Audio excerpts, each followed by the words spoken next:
tell me a bit about Anaconda Mining. It's been a while since I've been following the mining space. I recognize the name Anaconda. That's a very old name for a mining company. Yeah, it's got a lot of history, but we're a different Anaconda. We're not Anaconda Copper or any of the companies that have been in South America. We're in Eastern Canada, in Newfoundland, and now Nova Scotia. So we got our roots. Our roots are really in Newfoundland, where we've been operating for about 10 years at the Point Rousse project, which has been doing in the last 8 years since we've been in production.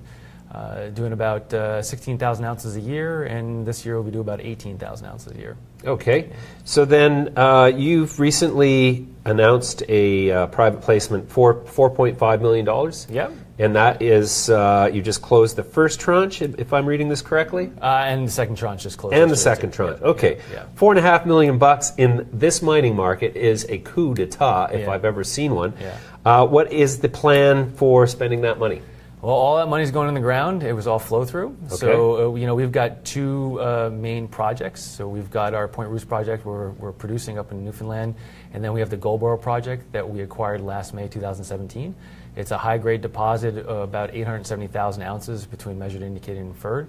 And we've been drilling there. We've drilled about almost 12,000 meters since October. Okay.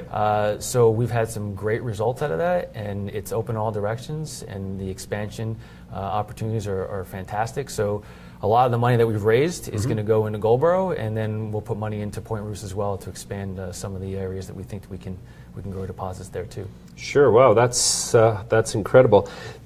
Now the mining market has been under a little bit of fire lately, but we all know that it's going to come back in due course. So, I mean, it strikes me that the fact that you're able to raise $4.5 million in this market tells me that investors think that there's something perhaps a little special here. So what is it about the company generally that makes it more attractive to other companies who aren't able to raise money in this market? Well, I think we're kind of unique as a junior miner. First and foremost, we do generate cash flow, right? So we have production, right? Is this thing on? Generate cash flow? Yeah. So, despite our size, we've been producing cash flow at our Point Rousse project for the last 8 years. And in fact, in total, in the last 8 years, it's been about $50 million. Wow. So at the project level. So we produce cash flow. We acquired this project in Goldboro last year. It's got significant upside potential. We are affecting a consolidation strategy around Atlantic Canada. Okay. So I think with all those things together, people are starting to notice us a little more. We were very pleased with this financing because, the numbers were great. But key for us is that we've actually started to crack the institutional realm. Okay. So we got most of the money that was raised in the $4.5 million were from institutions.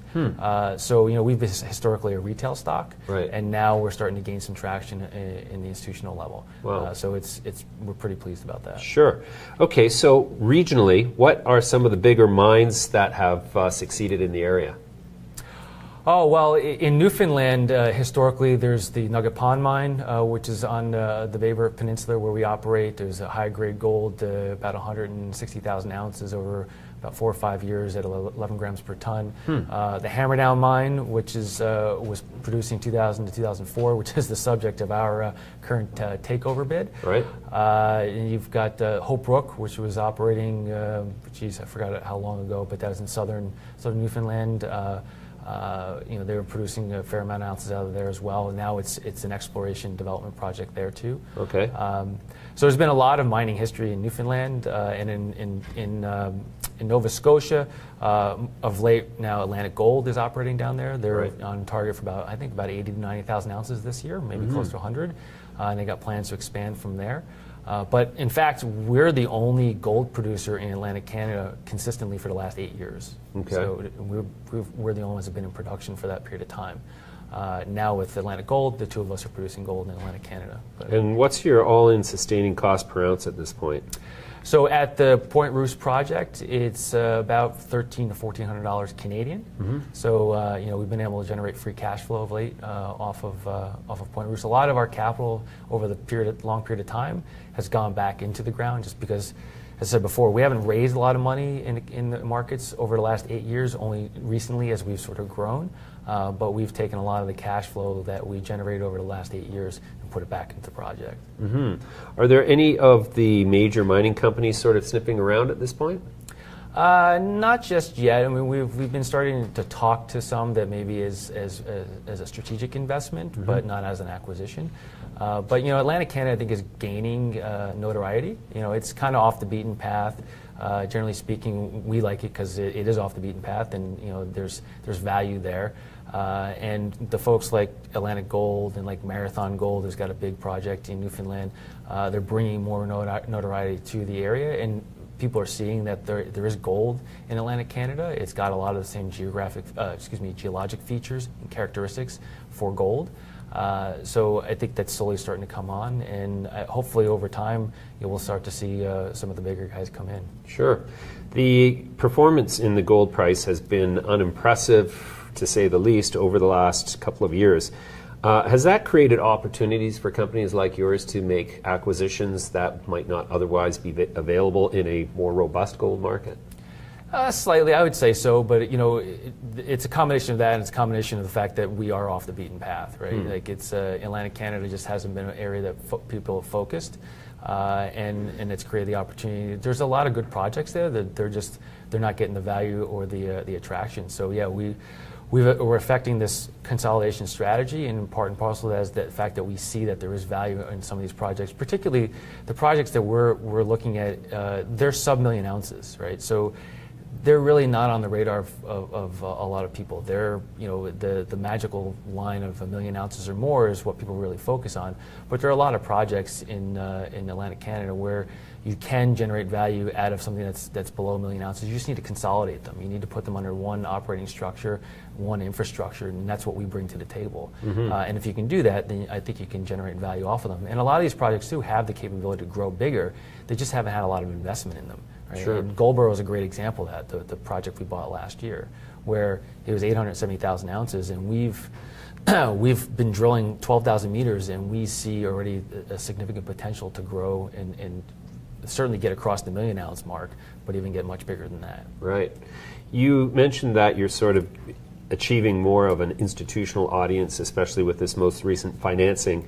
Is it a case where the institutions are starting to say, well, we've got to get some exposure to precious metals because these technology and cannabis and crypto markets are getting long in the tooth and are demonstrating a little bit of fragility, and so when it all goes sideways, the first thing to come back is always precious metals and commodities. So is that sort of what you get the sense is happening from the institutional investor side? We haven't had a lot of insight into that just yet. I mean, I do know on a sort of more macro level that the cannabis markets, the bitcoins, the cryptocurrencies, they have taken a lot of the dollars out of the junior mining space. And yeah, if they are starting to sort of right size, you could see it come back into the junior mining space. But I think you're going to have a bifurcation where those projects that are really good projects, they're going to get the money. But I don't think people are just going to leap back into every project that's in the precious metal space. Right, like they do when it's a bull market. Right. Okay, so then what are the main sort of features of what you're going to accomplish in the next 12 months that investors could look at and identify as value catalysts? Sure. Well, I mean, first and foremost, we just raised $4.5 million. So we're going to have a lot of drilling going on for probably the next 12 months. So there's going to be a lot of news flow out of that. It's going to be focused around our Point Rousse project up in Newfoundland, and certainly at Goldboro, where the lion's share of the capital will go there. We are in the middle of a takeover. We're trying to acquire Maritime Resources, which owns the Hammerdown Project, which is within trucking distance of our Point Rousse project, where we have full-scale infrastructure, 1,300 ton per day mill, tailings capacity, full workforce. It's sort of a plug and play on the Bay River Peninsula. So we're actively trying to get all the shareholders of Maritime to tender their shares. Right. So I think if we're successful there, that'll be a significant catalyst, because we will not only be consolidating Atlantic Canada, but that specific region where there's a lot of potential upside in exploring for more ounces, and then developing Hammerdown with our current production at Point Rousse. We could be putting through that mill 50 to 60,000 ounces a year just in that one little area. So it would be a significant boost to production, to revenue, and ultimately to cash flow and profitability. Great. Okay. Well, sounds exciting. Let's follow up in a quarter's time. We'll see where you've gotten to. Thanks for joining me today. All right. Thanks for having me.